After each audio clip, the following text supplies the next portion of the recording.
भाजप टपून आहे की कोण कुठला आमदार शिंदे गटाचा नाहीतर अजितदादांच्या पक्षाचा हा आपल्याला मिळतोय हे बघायला. त्यामुळे कदाचित एकनाथ शिंदे साहेबांमध्ये ती धमक नसावी आज तरी. अशा पद्धतीने राजकारण जर या लेवलला आणि या संस्थेमध्ये सुद्धा जर येत असेल ते अतिशय दुर्दैव आहे असं आपल्याला त्या ठिकाणी म्हणावं लागेल. माझं मत आहे कॉम्पिटिशन होऊ द्या, समोरासमोर त्या ठिकाणी इलेक्शन होऊ द्या, जे कोणी निवडून येतील त्यांचं स्वागत तिथं केलं पाहिजे. ठीक आहे, बऱ्याच लोकांचं एक उद्दिष्ट असतं की आपण एखादी महिला कलाकार हे अध्यक्ष झालं पाहिजे, पण मग त्याच झाल्या पाहिजे असं नाही. स्पर्धेतून एखाद्या महिला अध्यक्ष व्हायला काही हरकत नाही. त्यामुळे अशा पद्धतीने दबाव जर टाकला जात असेल तर मला असं वाटतं सिनी क्षेत्रामध्ये नाहीतर त्या कला क्षेत्रामधल्या लोकांनी कुठं ना कुठेतरी बोललं पाहिजे. सामान्य लोकांचा आवाज दाबलाच जातोय, मीडियाचा दाबलाच जातोय, पण सिनी क्षेत्र आणि जे कला क्षेत्रातल्या लोकांचा सुद्धा आवाज अशा पद्धतीने दाबला जात असेल तर हे निषेध करण्यासारखं आहे. आणि या गोष्टीचा जर असं काही होत असेल जे आम्हाला कानावर आलेलं आहे तर आम्ही या बाबतीतचा निषेध त्या ठिकाणी करतो. सर, संजय गायकवाड यांची आता पोलिसांमार्फत चौकशी केली जाणार. प्रशांत अंबी यांना खरं तर धमकी प्रकरण दिलेलं होतं. तुम्ही स्वतः कोल्हापूरमध्ये जाऊन पोलीस स्टेशनमध्ये ठाण मांडून बसलेला होता. आता मात्र पोलिसांची चौकशी होणार आहे संजय गायकवाड. हे बघा, पोलिसांना आम्ही हेच सांगत होतो की प्रशांत अंबींच्या बाबतीत तुम्ही काही गोष्टी सिरियसली घ्या, कारण का त्यांच्याशी संवाद साधत असताना एक लोकप्रतिनिधी महिलांबद्दल अतिशय खालच्या लेवलला जाऊन त्या ठिकाणी बोललेला आहे, शिव्या दिलेल्या आहेत. छत्रपती शिवाजी महाराजांबद्दल सुद्धा अपशब्द त्या ठिकाणी वापरण्यात आलेले आहे. तुम्ही लाईटली घेऊ नका. मी तिथं जोपर्यंत होतो त्यांनी मला सांगितलं आम्ही FIR करतोय, नॉन बेलेबल तिथं कलम त्याच्यामध्ये टाकणार आहोत. तुम्ही गेलं तरी चालेल. मी सगळ्या सामाजिक कार्यकर्त्यांची परवानगी घेऊन पुण्याकडे निघाल्यानंतर 2 तासानंतर कळालं की जो नॉन बेलेबल कलम टाकायचं होतं तो दुर्दैवाने त्यात टाकला नाही. काय ते फालतू तातून मातून कलम त्यात लावले. मी म्हणलं हे महागात पडू शकतं पोलीस डिपार्टमेंटला. आता कोर्टामध्ये न्यायव्यवस्थेकडे गेल्यानंतर न्यायव्यवस्थेला पोलिसांना खडकावसवलंय की तुम्हाला आता इन्व्हेस्टिगेशन करावं लागेल आणि जो कुठला पोलीस अधिकारी चुकला असेल त्याच्यावर सुद्धा कारवाई तिथं केली जाईल. जसं प्रशांतच्या बाबतीत झालं तसंच विकास लवांड्यांच्या बाबतीत सुद्धा तुम्हाला बघायला मिळेल. पोलीस अधिकारी जो चुकलेला आहे, चुकीच्या पद्धतीने त्या ठिकाणी पब्लिक प्रॉसिक्युटरली माहिती दिलेली आहे आणि चुकीच्या पद्धतीने अरेस्ट झाले. त्यामुळे विकास लवांडेच्या बाबतीत सुद्धा पोलीस प्रशासनावर त्या ठिकाणी ताशिरे हे ओढले जातील. त्यामुळे कृपा करून पोलीस प्रशासनाला मला सांगायचंय की नेत्यांचा दबाव ऐकू नका, घेऊ नका. पोलीस प्रशासनाची जी काही किंमत होती ती लोकांच्या डोळ्यासमोर दुर्दैवाने त्या ठिकाणी कमी होत चाललेली आहे. तर राज्यातल्या आमदारांना ज्ञान नाहीये का असा सगळ्यात मोठा सवाल निर्माण होतो. हेच संजय गायकवाड आहे की त्यांनी आता पुन्हा एक विधान केलंय की प्रबोधनकार ठाकरेंचं जे पुस्तक आहे दगलबाज शिवाजी ते बॅन करा म्हणून बोलतात. तर बघा, आता ज्या माणसाला 4थी पास जर असेल, अभ्यास त्या ठिकाणी केला गेला नसेल, विचार हे माहीत नसतील, पूर्वी उद्धव ठाकरे साहेबांच्या बाजूली असताना ते कसे बोलायचे, आता एकनाथ शिंदे साहेबांकडे गेल्यानंतर ते कसे बोलायला लागले हे आपल्या सगळ्यांना माहिती आहे. त्यामुळे मला असं वाटतं की ही जी काही नवीन पक्ष आहे एकनाथ शिंदे साहेबांचा, त्या पक्षामध्ये तिथे असणाऱ्या आमदारांना हेच संस्कार दिले जातात असं आपल्याला म्हणावं लागेल. जर तसं नसेल तर एकनाथ शिंदे साहेबांनी सांगावं, अरे तो चुकतोय, त्याला बाजूला तरी करा, नाही तर त्याच्यावर कारवाई करा. तेवढी मात्र आजच्या वातावरणामध्ये, कारण का भाजप टपून आहे की कोण कुठला आमदार शिंदे गटाचा नाहीतर अजितदादांच्या पक्षाचा हा आपल्याला मिळतोय हे बघायला. त्यामुळे कदाचित एकनाथ शिंदे साहेबांमध्ये ती धमक नसावी आज तरी, कारण का मोठे नेते आहेत.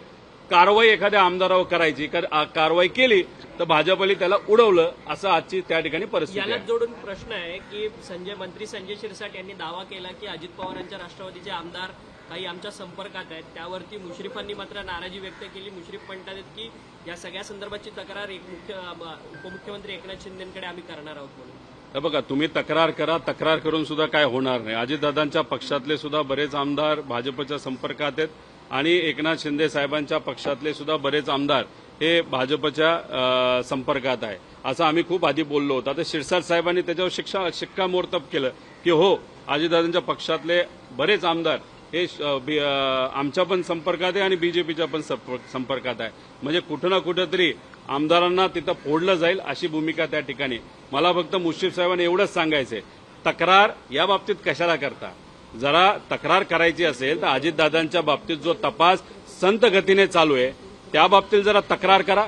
तुमच्याच पक्षाने सांगितलं होतं ना की अजितदादांचे जे काय तपास आहे हा सीबीआयकडे द्यावा, त्यासाठी तुम्हाला सत्तेत असून सुद्धा स्मरणपत्र द्यावं लागलं. त्यामुळे तुमच्या वजनाचं, तुमच्या ताकदीचा वापर आणि तक्रार जर तुम्हाला खऱ्या अर्थाने करायची असेल तर दादांचा तपास जो स्लो चाललाय आणि जे सीबीआयकडे अजूनपर्यंत तपास दिला नाही त्या बाबतीत जर हिंमत असेल तर तुम्ही तक्रार करावी, एवढी मात्र त्या ठिकाणी त्यांना विनंती करतो. उतरतील अशी शक्यता आहे. त्यांचे जे समर्थक आहेत कोण?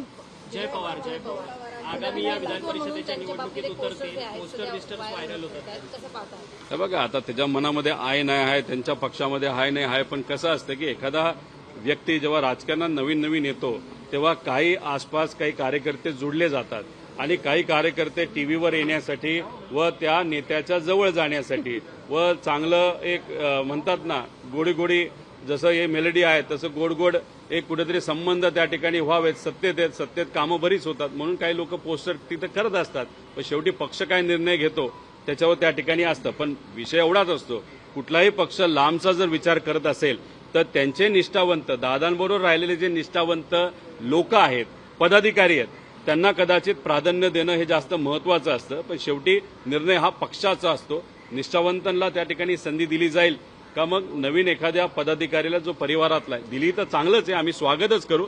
पण शेवटी निष्ठावंत का परिवारातला एक व्यक्ती, निर्णय हा त्या पक्षाला त्या ठिकाणी घ्यायचा आहे. दादा, नीट पेपर फुटीच्या मानसिक तणावातून लातूरमधील जी मैत्री सोनावणे आहे आणि गोवा आणि कलबुर्गी इथले 3 विद्यार्थी यांनी आत्महत्या केल्याची धक्कादायक माहिती समोर आली आहे. पण परीक्षा रद्द झाल्याने विद्यार्थी निराशात होते असं समजते सगळं. 100% 24 लाख विद्यार्थी 1 लाख जागेसाठी नीटच्या परीक्षेमध्ये तिथं बसत असतात आणि ज्या पद्धतीने पेपर फुटलेला आहे त्याच्यामध्ये जो आर्थिक व्यवहार झालेला आहे त्याच्यावर गरिबाचं खूप मोठ्या प्रमाणात नुकसान झालेलं आहे. पण सरकार काय करतं, एनटीए जे हे परीक्षा काढत असतं त्याचा जो प्रमुख होता 2024ला, कारण असा पेपर 2024ला फुटला होता, त्याच्यावर कुठेच कारवाई त्या ठिकाणी झाली नाही.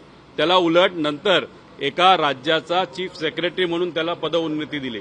आत्ताचा जो एनटीएचा प्रमुख आहे, करा ना त्याच्यावर कारवाई. आणि जे मंत्री आहेत, जे काय त्यांचं नाव असेल ते, तर त्यांच्यावर सुद्धा तुम्ही कारवाई करण्याची धमक ठेवा. पण नाही, लोक जेव्हा गरीब अडचणीत येतात तेव्हा तुम्ही कारवाई करत नाही. पण एखादा मोठा इंडस्ट्रियल अडचणीत येतो, जो अधिकारी त्यांना अडचणीत येतो, त्यांच्यावर मात्र त्या ठिकाणी कारवाई होती. त्यामुळे आमचं मत आहे की या देशाचे जे कोणी शिक्षण मंत्री आहेत त्यांनी राजीनामा दिलाच गेला पाहिजे.